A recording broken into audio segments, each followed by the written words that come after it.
It's that soft, beautiful, feminine pink. What about the tiger's eye, Jay, Okay, please? tiger's eye comes from Namibia, and Very busy on this one. there is, okay, so there is, I don't want to misspeak here.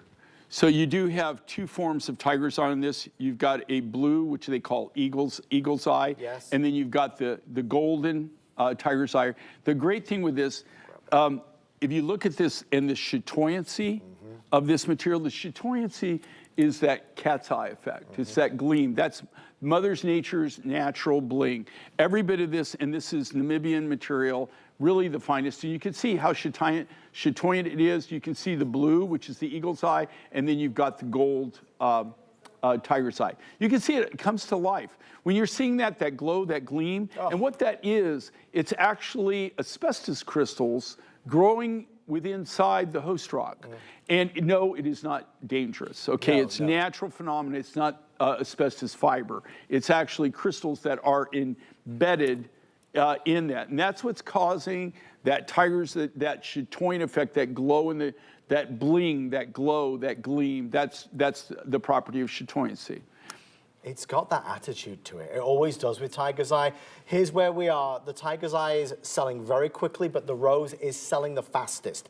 Let's be fair and spend some equal time on the sodalite as well, Jay. Okay, now I have 3 varieties of sodalite. I believe this is the Congolese material. Congolese? I'm pretty sure. I don't want to misspeak. Doesn't tell me on this one, unfortunately. Okay, we'll find out. but we'll find out. I would say just by looking at it, I get it. Okay, I get it from the Congo, and then I also get it from the Jumbo mine in Kenya. Okay. And then I did get some material from South Africa at one time. I'm pretty sure, and I don't want to misspeak to this, but I'm pretty sure this is the Congolese material. It's got that real deep, rich lapis blue to it.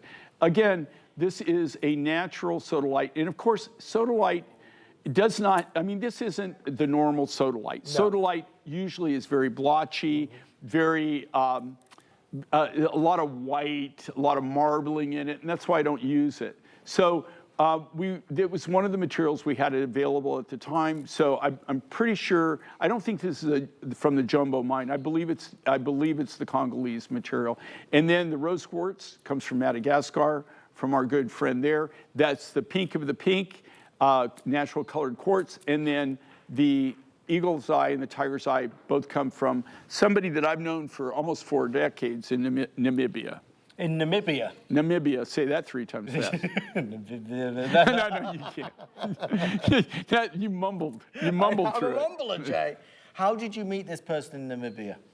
When we first got started, there's a lot of different things that we got out of Namibia at one time. Now you got me doing it, okay? So it's really strange. I've told this story a million times, but at one time in Namibia, they wouldn't let you export the tiger's eye rough material unless it was in a finished product. Right. So us being good American citizens didn't want to violate the law. So at first, we would go buy the most god-awful. I used to buy giraffes that were carved giraffes, Buddhas, all kinds of crazy stuff, elephants. And then what would you do? Yeah, well, then they were in the raw material, they were, carved, so it's in a finished product. We would take it home. At that time, we weren't cutting this into beads, we were cutting into cabs. So people used to come to the shop, and here I'd be chopping up a Buddha, or chopping up a giraffe, right? So that's how it all started. Later on, they just realized we started making, how we got around with it. We thought, okay, we would take these big, because it comes in big slabs. Right. We would take it and dip it in the middle, take it and polish it, and when we go through, we'd mark them as ashtrays. Oh my gosh. Or we made bookends, like bookends that were giant friggin' bookends. God, some of the stuff we used to do. But it had to be a finished product, so we didn't really want the elephant. We didn't want the giraffe. But you had to. But we had to take it so that we could get the material to cut cabs. One time, tiger's eye, wow. If you had tiger's eye, man, you know, like it just screamed. You were flying.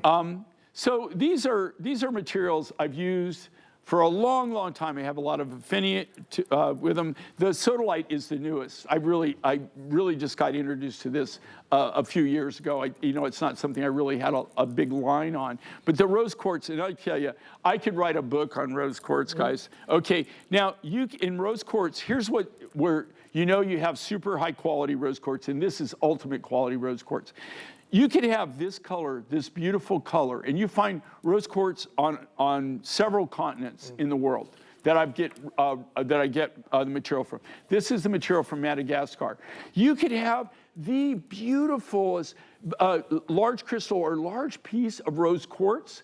You buy it, you take it back to the shop, you start cutting it. You cut beads, and this turns white, or it's washed out, or you can't really see the pink. To get something this quality that's not treated in any way is when you know you've got the ultimate, the creme de la creme quality of the rose quartz, where you have that high pink all the way through the material, and it's not translucent, it keeps the color. It's gorgeous. Again, you're getting the stretch bracelet with the necklace. Right. Lowest price ever. You're getting the necklace and the bracelet. And here again, for that price, normally you would get the stretch bracelet. Right. That would be a great value for just the stretch bracelet alone. Okay, I'm heading west, Jay, to go preview, my friend. I'm going to stay right here. Don't you move, Jay. I won't move. You're not allowed to move. I might fall asleep.